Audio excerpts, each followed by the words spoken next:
Hello guys, कैसे हैं आप लोग।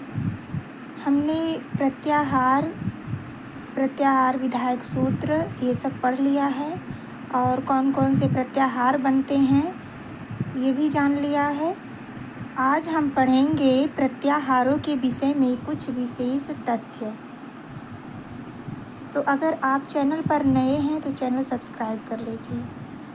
कुछ विद्वान रा और यम प्रत्याहारों की गणना नहीं करते हैं, अतः प्रत्याहारों की कुल संख्या 42 तथा कुछ विद्वान 43 या 44 भी मानते हैं। अच प्रत्याहार में 9 स्वर वर्ण आते हैं। आयुड़, ऋलिक एवं अयोज तक आते हैं। ये 4 सूत्रों में कहे गए हैं। मैंने बताया ना, आयुड़, ऋलिक एवं अयोज। हल प्रत्याहार में समस्त 33 वर्ण आते हैं। ये 10 सूत्रों में कहे गए हैं। वर्णों के सभी 5वें वर्ण यम प्रत्याहार में आते हैं, जो इम अंगणनम इस एक सूत्र में कहे गए हैं। इसमें कुल 5 वर्ण आएंगे। या मा अंगा अड़ा न मा, ये 5 वर्ण आएंगे। झस प्रत्याहार में वर्गों के चौथे वर्ण आते हैं, जो झभय और घड़धस इन 2 सूत्रों में कहे गए हैं। इसमें कुल 5 वर्ण आते हैं। जस प्रत्याहार में वर्गों के तीसरे वर्ण आते हैं, जो जब गड़दस इस एक सूत्र में कहे गए हैं। इसमें कुल 5 वर्ण हैं। खय प्रत्याहार में वर्गों के दूसरे और पहले वर्ण आते हैं, जो खप, छठत, चटतव, कपय इन 2 सूत्रों में कहे गए हैं। इसमें कुल 10 वर्ण आते हैं। चय प्रत्याहार, इसमें वर्गों के प्रथम वर्ण आते हैं। इसमें कुल 5 वर्ण आएंगे। शल प्रत्याहार में चारों ऊष्म वर्ण आते हैं। चारों ऊष्म वर्ण कौन कौन से हैं? ईशा, शा और ये वाला दंती सा और हा, ये 4 वर्ण आते हैं। यड़ प्रत्याहार में चारों अंतस्थ वर्ण आएंगे, जो हयवरट और लड़ इन 2 सूत्रों में कहे गए हैं। अब देखिए संज्ञा प्रकरणम। आयुड़, ऋलिक आदि ये 14 सूत्र हैं, इसलिए उन्हें चतुर्दश सूत्र कहते हैं। इन सूत्रों से प्रत्याहार बनाए जाते हैं, अतः इन्हें प्रत्याहार सूत्र भी कहते हैं।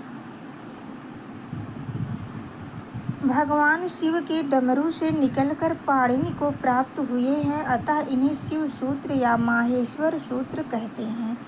इन सूत्रों में संस्कृत की वर्णमाला है, अतः इन्हें वर्ण सामनाय भी कहते हैं। तो जैसा कि हमने देखा, क्या क्या कहते हैं, इन 14 सूत्रों को चतुर्दश सूत्र भी कहते हैं और प्रत्याहार सूत्र कहते हैं और शिव सूत्र या माहेश्वर सूत्र और वर्ण समामनाय भी कहते हैं। इन चतुर्दश सूत्रों का प्रयोजन अड़, अच आदि प्रत्याहारों की सिद्धि है। आयुड़, ऋलिक आदि चतुर्दश सूत्रों के अंत में लगे हुए अड़ा का अंगा, चा, टा, ड़ा, मा, इया, शा, शा, वा, या, रा, ला इन 14 वर्णों की इत संज्ञा की जाती है। एषाम् अन्त्याः इता, यानी कि जो पीछे वर्ण आते हैं उनकी इत संज्ञा हो जाती है। जैसे आयुड़ में अड़ा की, ऋलिक में का की, इस तरह से। स्वरों को अच तथा व्यंजनों को हल कहते हैं। हय, वरल आदि में हा, या, वा, रा, ला इन वर्णों का आकार के साथ उच्चारण किया गया है। यह आकार केवल उच्चारण के लिए है। हकारादिश अकारः उच्चारणार्थः, यानी खाली ये जो है उच्चारण के लिए है, इसका और प्रयोजन नहीं है। कहने का तात्पर्य ये है। अब देखिए हलन्त्यम सूत्र में उपदेशे अजनुनासिक इत, इस सूत्र से उपदेशे और इत इन दो पदों की अनुवृत्ति आती है। हलन्त्यम इत संज्ञा विधायक संज्ञा सूत्र है, अर्थात इस सूत्र का कार्य है हल अक्षरों की इत संज्ञा करना, यानी जो व्यंजन वर्ण हैं उनकी इत संज्ञा करना। हलन्त्यम उपदेश पाणिनि कात्यायन एवं पतंजलि ने जिसका प्रथम उच्चारण या प्रथम पाठ किया है उसे उपदेश कहते हैं। उपदेश आद्योच्चारणम, उपदेश के संबंध में एक पद्य भी अति प्रसिद्ध है। धातु सूत्र गणोड़ादि वाक्य लिंगानुशासनम आगम प्रत्ययादेशा उपदेशाः प्रकीर्तिताः। भू आदि धातु अयुड़ आदि सूत्र गणपाठ उड़ादि सूत्र वार्तिक लिंगानुशासन आगम प्रत्यय आदेश ये उपदेश माने जाते हैं। क्या क्या? भू आदि धातु अयुड़ आदि सूत्र गणपाठ उड़ादि सूत्र वार्तिक लिंगानुशासन आगम प्रत्यय आदेश ये उपदेश माने जाते हैं। अब है सूत्रेष्वदृष्टम पदम सूत्रांतरा आद अनुवर्तनीयम सर्वत्र। सूत्रों का सूत्रार्थ करने के लिए उसमें जो पद कम हो उसे आवश्यकतानुसार अन्य सूत्रों से ले लेना चाहिए। जैसे हलन्त्यम, इस सूत्र का अर्थ करने के लिए उपदेशे और इत ये दो पद पूर्व सूत्र से लिए गए हैं।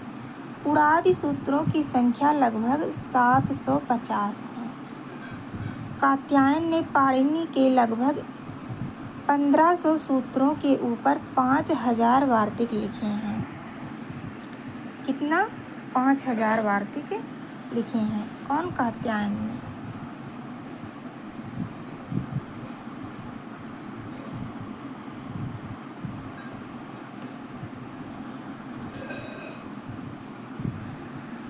संपूर्ण व्याकरण में इत संज्ञा के बाद लोप करने के लिए एकमात्र तस्य लोपः सूत्र ही है।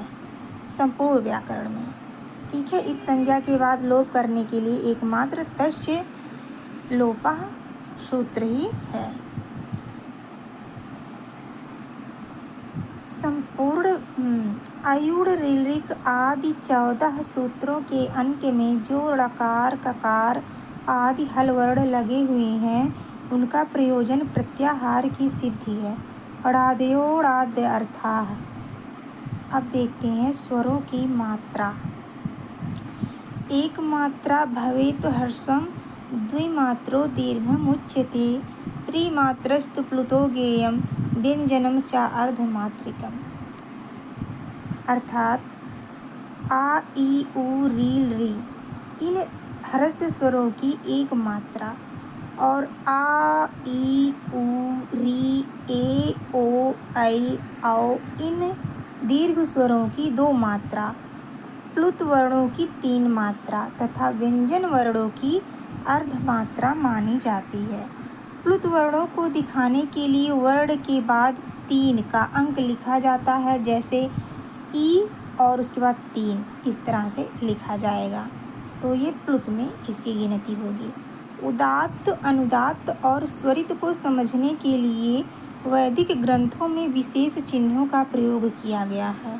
अनुदात्त अक्षर के नीचे पड़ी लाइन इस तरह से होती है तथा स्वरित के ऊपर खड़ी लाइन इस तरह से होती है और उदात्त के लिए कोई चिन्ह नहीं होता है।